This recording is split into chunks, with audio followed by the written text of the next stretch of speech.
Hi, I'm Jim Ector from True Creations Woodturning. I'm a professional wood turner, been turning for over 40 years. I specialize in architectural turning. I produce a whole series of tools for fiber people who put twist in fiber to make yarn. And I do a lot of teaching and demonstrating on a regional, national, and worldwide basis. Thank you for joining me tonight. This is a quick demonstration on how to turn a spin top. Spin tops are a great warm-up exercise if you haven't turned in a while. It's also a great exercise to learn how to use the spindle gouge if you are just a beginner. So with that, let's get started on turning some spin tops.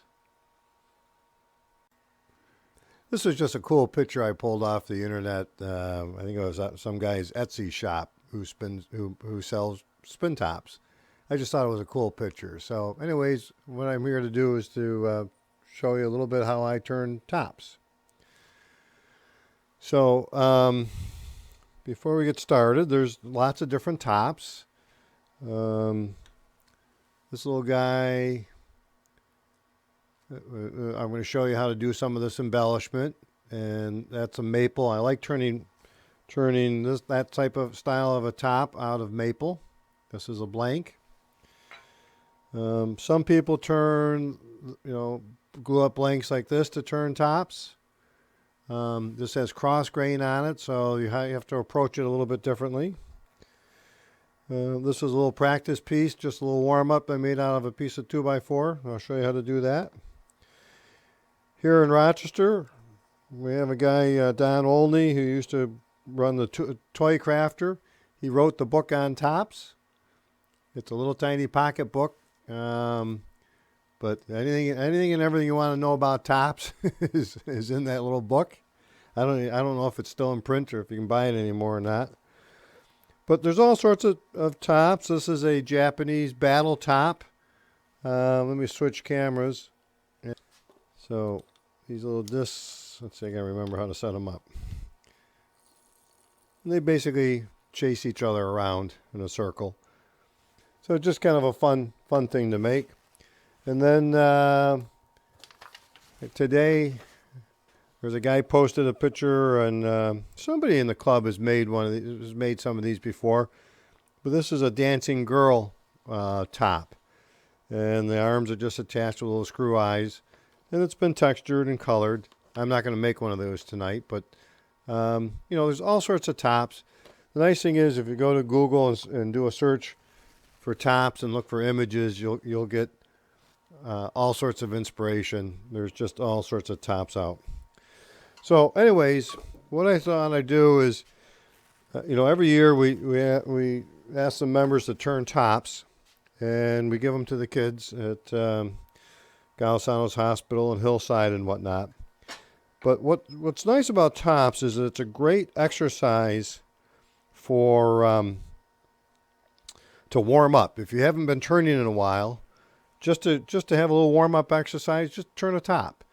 And if you're learning how to turn, and you're learning how to use the spindle gouge, this is again a great exercise on how to master your tools. So I have chucked up here just a little piece of 2x4. And what I want you to do is watch my body movement from the side. So I'm going to do a real quick, all I'm going to do is knock some of the corners off with a spindle roughing gouge and just try to make this round. This is just a piece of 2x4. This does not make great tops, but I used it I want to show you the tool movements and how fast you can turn a top. So we'll turn it up. You start with the handle low, ride the bevel, lift the handle, and just kind of make it round. So our blank is round. So now we're going to go with the spindle roughing, with the spindle gouge. With the spindle gouge, if I start with the handle level and the flute in the neutral position, meaning straight up and down, I can enter into the wood and I won't get any kickback. And once I'm into the wood just a little bit, now I can turn the tool and open up the flute and start to cut. So I come in straight, neutral, turn the tool, and push. And I kind of lower the handle as I do that. So this is just, and then I take the bevel of the tool and I kind of work hard in the tip. Now I'm going to work on the handle side. Same thing, I just kind of roll it over.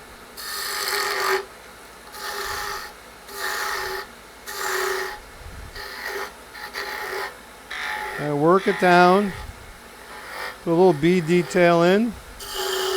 Now I'll work on the handle.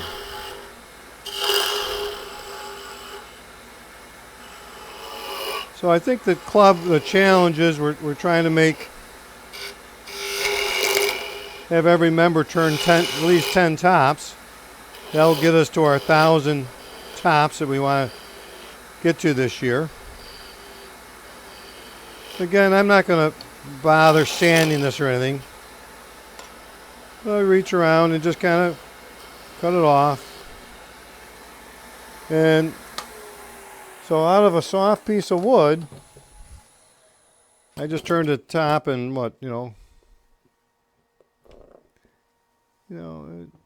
and it spins. It's not great because, it's just a piece of 2x4, so there's a lot of grain and, it's not really balanced, but the cuts are the same.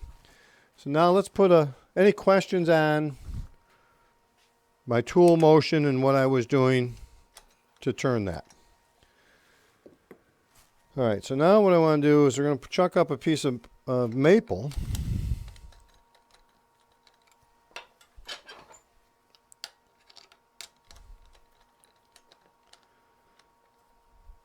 And this is one of my preferred woods for turning tops because it takes a lot of detail. This is 1 3/4 inch. 1 3/4 will fit into your standard 50mm jaws. So I'm going to turn it around. Again, with tool handle low, ride the bevel, lift the handle and it starts to cut. Move it forward.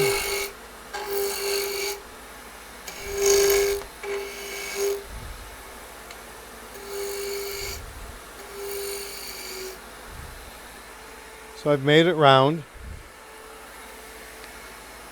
Now let's take and start to work on the bottom. Now, what I'm going to do is I'm going to move the camera because I want to get it close in here because I'm going to show you some embellishment techniques. And we'll switch cameras. So, a couple different ways you can embellish, and this is end grain. When I talk about end grain, it means the grain is running. This is the way the tree grows. So we're into the end grain right here. So this is a chatter tool, and you can make these. This is let me switch cameras. This is a bolt with a collar on it, and now this happens to be a blade that I bought, but you can make the blades very easily out of a saber saw blade. You just grind the teeth off. This one's bent. They don't have to be bent. They can be straight, and they either come with points or little radius at the tip, so you make a round or square. And what you do is these things make a racket. You take it and lower your tool rest. And what this is a chatter. So as this wood moves, it's gonna make this vibrate, and it's gonna create patterns. So if I come in straight,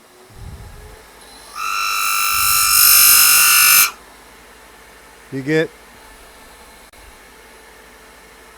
one pattern. If I move right to left, I get a pattern. And if I move left to right, I get a different pattern.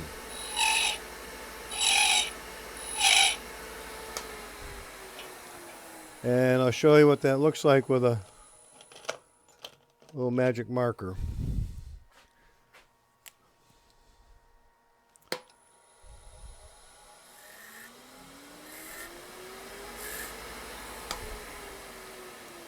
So you'll be able to see the different patterns that you get out of a chatter tool.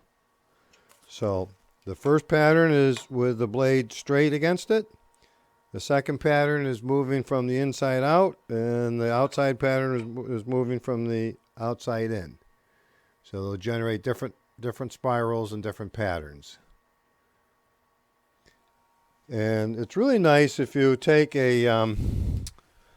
like a point tool, like a 3-point tool, and mark these out.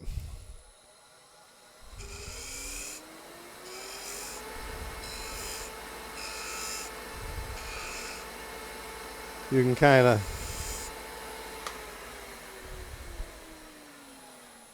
of pop the pattern that way. So that's with a chatter tool.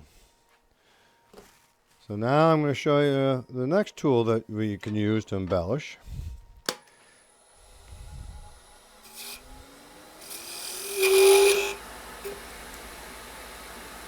The tool rest wasn't tight.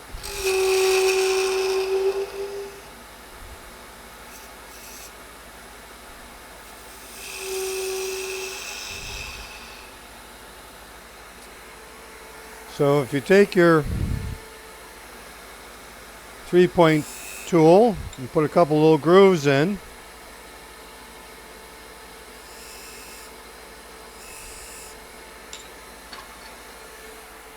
you can take a piece of Formica that you get at Home Depot or whatever. You can put it right into that groove at high speed.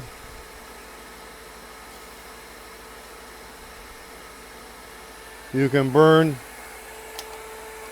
a line around the front, and if you take a wire, you can burn a line around the side. So you can decorate tops with burnt lines. All right, the next embellishment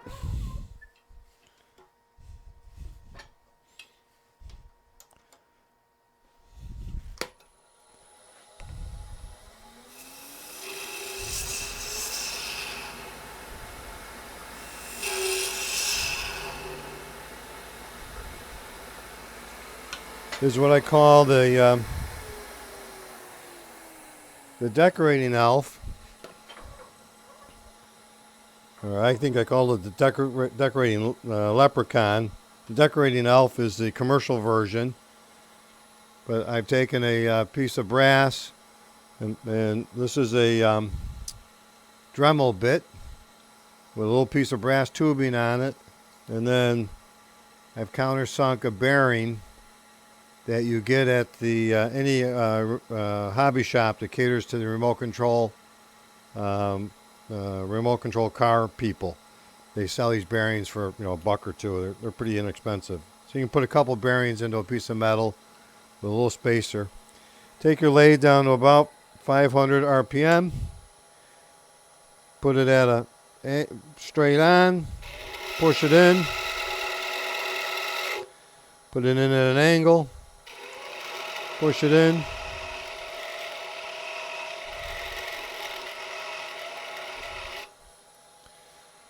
And we'll see what kind of pattern we get with that.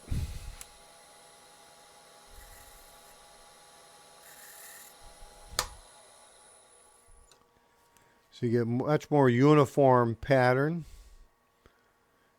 using a Dremel bit like that. Same thing. I always like to try to highlight it with little grooves on either side of the textured area. So that's pretty nice. Okay.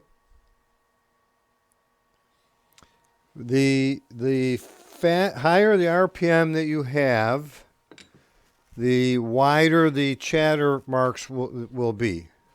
So it's a great question. Let me show you the difference.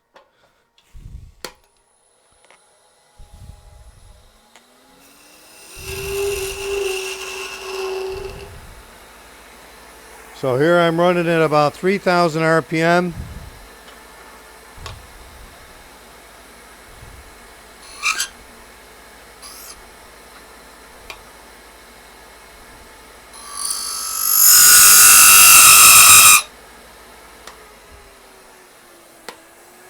So this is with the lathe running fast.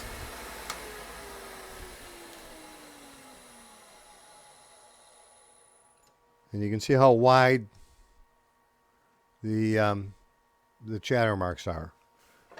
All right, now let me show you with the lathe a little slower.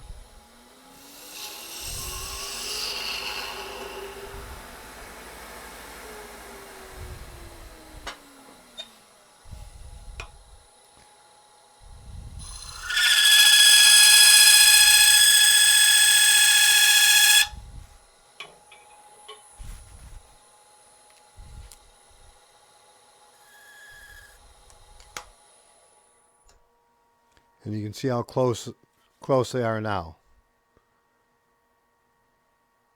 So you think about it, it's hitting the wood, it's bouncing, it's basically bouncing on and off the wood. So if you got higher RPM, there's going to be more space between the bounces versus the low RPM.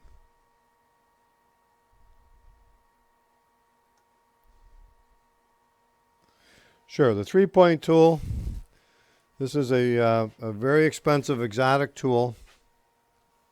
It's a piece of high-speed steel, and I've just ground it with 3 flats that come to a point. It's a 3-point tool.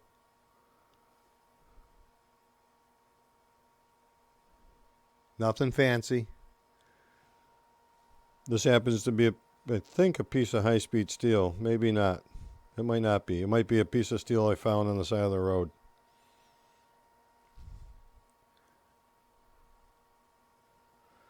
The question is, where do you find high-speed steel? You can order it on eBay. You can order it on MSC, any Amazon.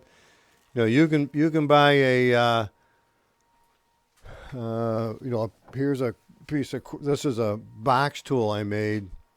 It's a 1/4-inch. 8-inch long piece of high-speed steel, and I think it was, I don't know, $4 or $5, something like that. So I make a lot of my own tools because I'm a wood turner. We're frugal. So just high-speed steel. This point tool is.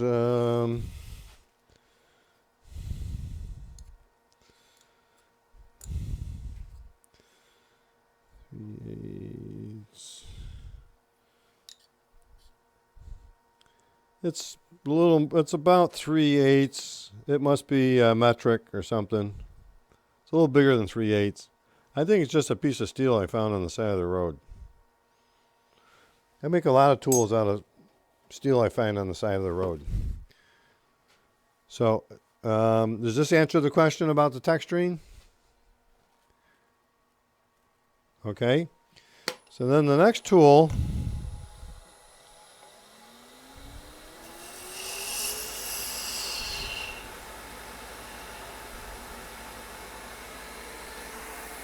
Now this one I treat a little bit differently. I'm trying to get a different marker here. So this one, I color first. Ooh, that marker's no good. Guess we'll go back to the blue.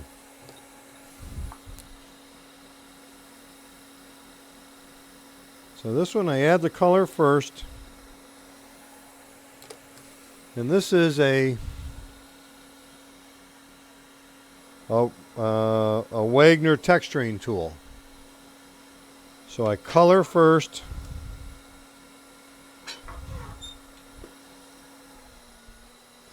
I slowly lay it down a little bit. And you just press it straight in.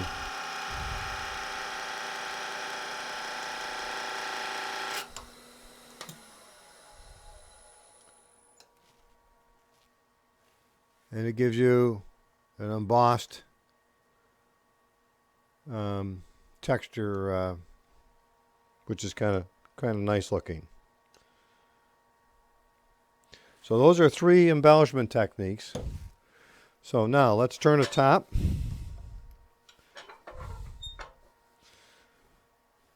Let's take that. Let's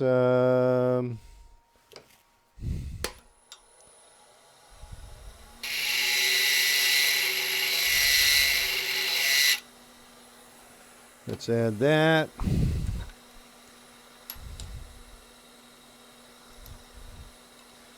Put a couple lines in.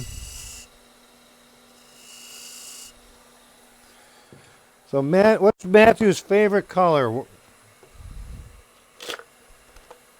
Let's see if I got a decent marker here. Blue. All right, I already got blue on there. So we're going to add green this time. So I've got a little green texture, I got a little blue texture, and I got a point. Now what I do like to do when I turn my tops is work hard in the tip. So I take and just run the bevel at the back of the tool over the tip. Now let's take and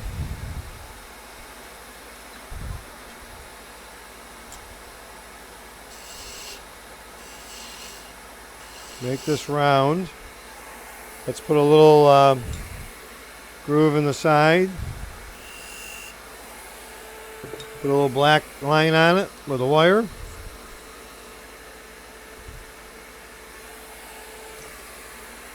Let's switch to the overhead camera. So we've basically done the underside. So I've worked hard in the tip. I've embossed. I've used the rotary tool, and I put a black line on it.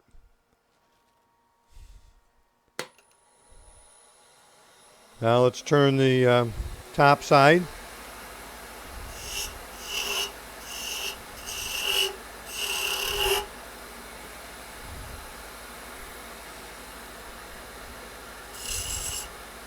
Give myself a little room.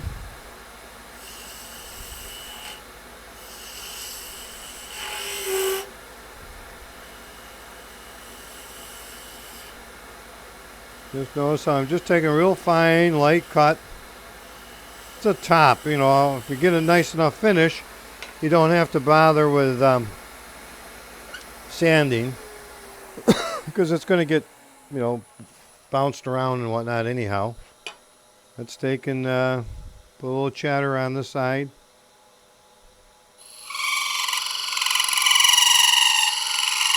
I'm dragging the tool. I drag the tool from left, inside out, left to right. And I'm going to put a straight line on it.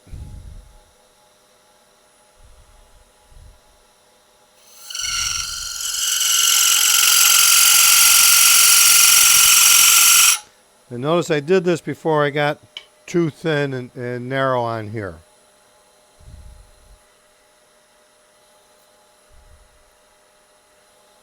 Zoom in a little bit more for you so you can see. And we'll get a couple other colors out.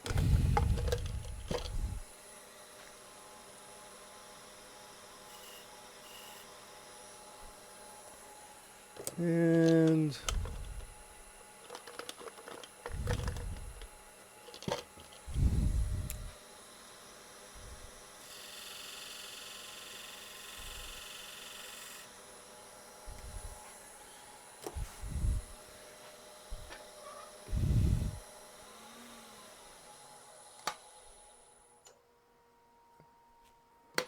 So now let's take and turn a little more wood away.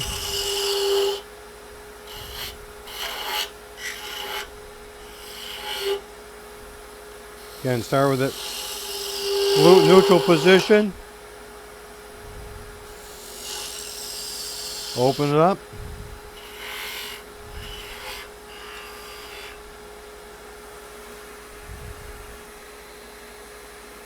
And I don't know if I can get this tool in here.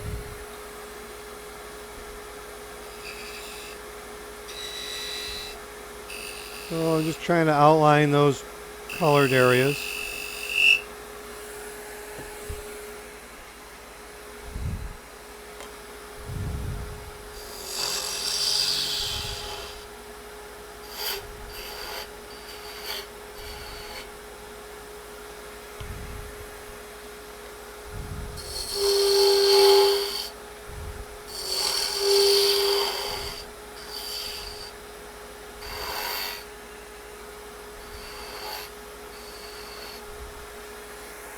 And let's take in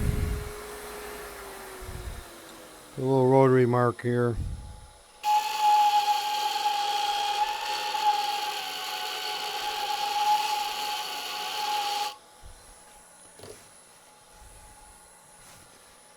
And highlight those.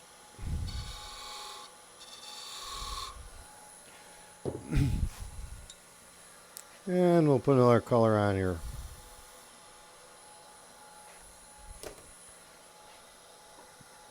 Alright, now time to work on the handle.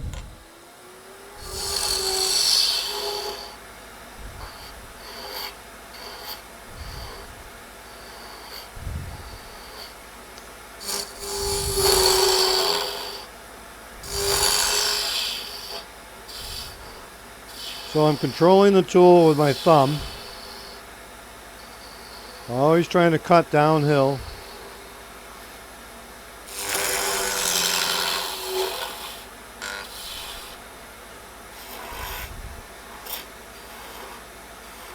So just kind of work on that.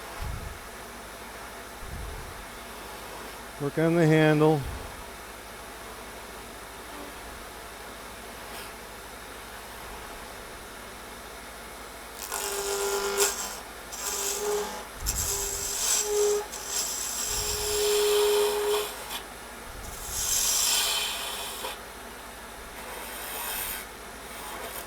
And you can make the handle as high as you want.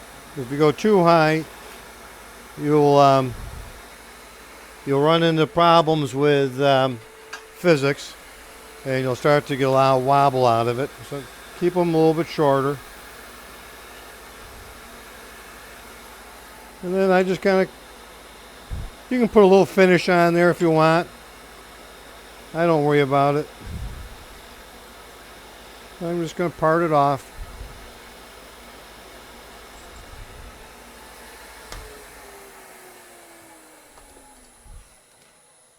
And we end up with a top that's got chatter and different type of chatter and embossed. And a line on it, and let's see if it spins. And it spins. So that's an end grain top. So you can see it doesn't take very long to turn a top.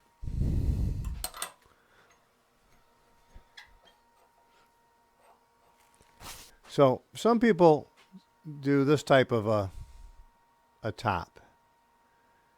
And what you're dealing with is face grain here and end grain, so we have to approach it a little bit differently. So I turn these the opposite way.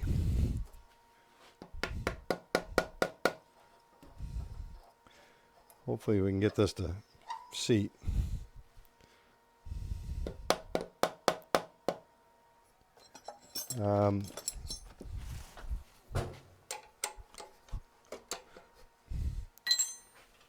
So, like turning a ball, you got to turn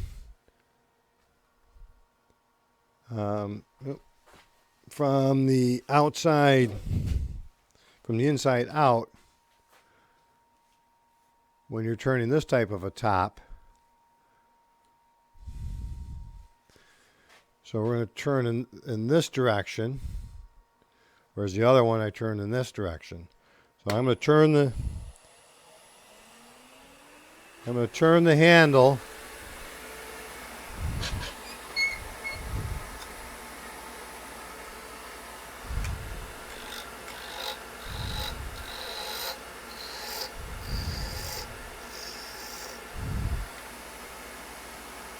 and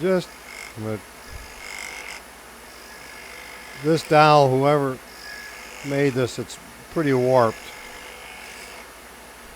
I've got a little flat section there.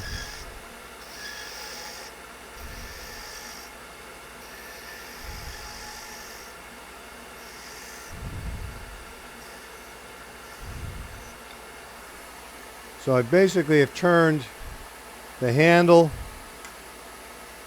and come up to the whirl. Now I would take a ball gouge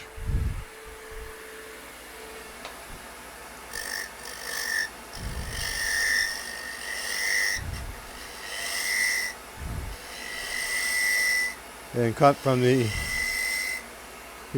what we want to do is be always cutting with the grain supported.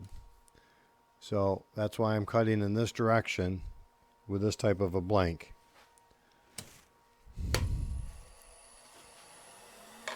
And make a round. Just slice through it.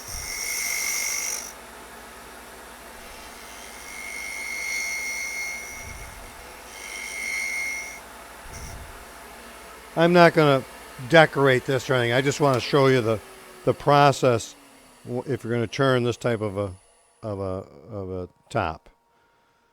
All right, so I've made it round here. Put a little curve on it. I've made it round. I've round off the shaft here, leaving a straight section, and then here's where you're going to spin it from.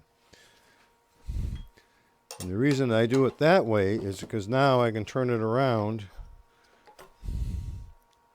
and put it back into that collet chuck. And actually, if you turn the whirl where it's dished and you leave a high spot around 2 inches in diameter, or a little less, then it will be fully supported by your collet chuck, and you can get a really nice finish that way. You'll get a really nice balanced top that way. You can see I've already got a little wobble in here. Again, it's the blank.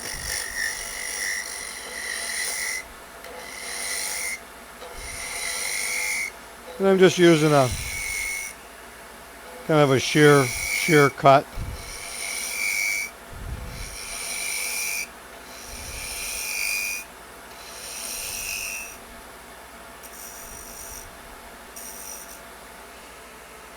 Now we got to work on the point, and this is spindle work. So I switched tools to a spindle gouge.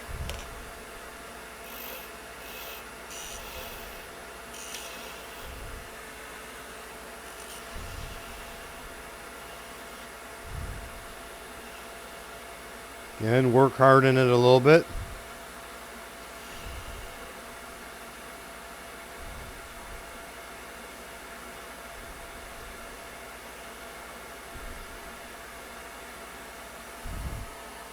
And the same thing. I mean, you can put some grooves and whatever on it.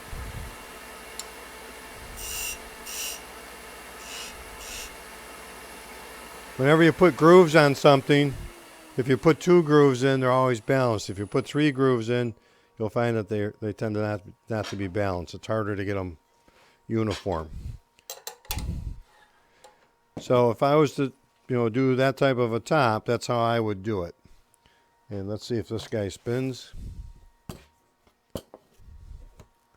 It won't spin nearly as good as the other one probably.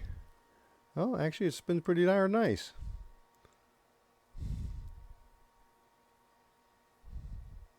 So those are the two different main styles of tops.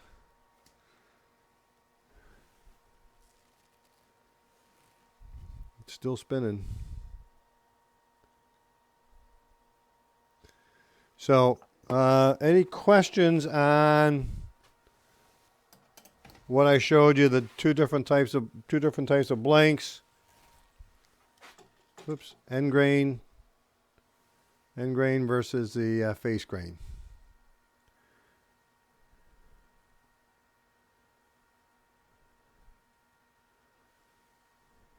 The question is open grain woods versus smooth grain woods. Yeah, I absolutely prefer the maples and the cherries over the ashes and elms. And it's just for the tip. Now, if you're doing a cross grain whorl, you can make that out of any wood you want. And if you made it out of ash, you could take and dye it and then fill it with white wax and things like that. So you can get some really nice looks and whatnot from more of the open grain woods. Any other questions?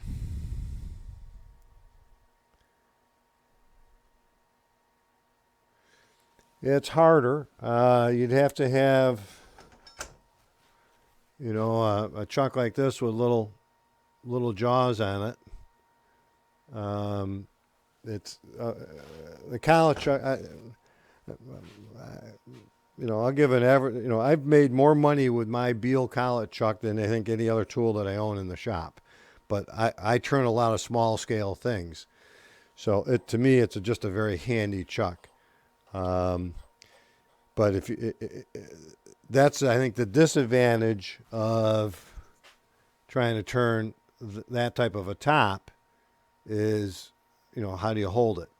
And with the collet chuck, it's relatively easy if you leave yourself a straight section. Now you could put some little beads or whatever on in here. Let me switch cameras. You could put some little tiny beads or whatever right in here to kind of embellish it. You could burn some lines. You could put, color it, things like that. But, you're kind of limited to your design, with this type of a glue up, which is why, I don't like to, I don't turn very many of these, although they make a very well-balanced top, as you can see. This type of a top you can do with with your standard 50 millimeter jaws, your 2-inch jaws, and that's a nice size top. This is what Bonnie Klein, who really kind of brought all these techniques to the wood turning community 35 years ago. She made she made her living making spin tops like this. So, basically, just get creative. You don't have to embellish it. You can just take and put colors on them. That image that I showed you in the beginning, you look at those tops, none of those are textured. They're just colored. So you can color it. The big thing is, you can take the tip of a skew, laid flat, or you can take a 3-point tool and put little lines in between the each color, and that just really kind of jazzes them up. So, any other questions? All right. So with that, I just want to thank everybody for the privilege of your time, and I look forward to seeing what everybody's brought to show and share tonight. So. If you got questions, don't hesitate to reach out to me. You can contact me through my website, tcturning.com. There's some articles up there, some videos. I've got some private, personal remote demos coming up, actually starting next week. So, but if you got questions on tops, hopefully we'll get together sometime in the near future, and you know, we can do some more hands-on workshops or whatever. But let's everybody try to make 10 to 20 tops, and let's get our 1,000 tops in for the year. So achieve our goals. Thanks, Phil, for challenging everybody to do that. I'm done. Thanks.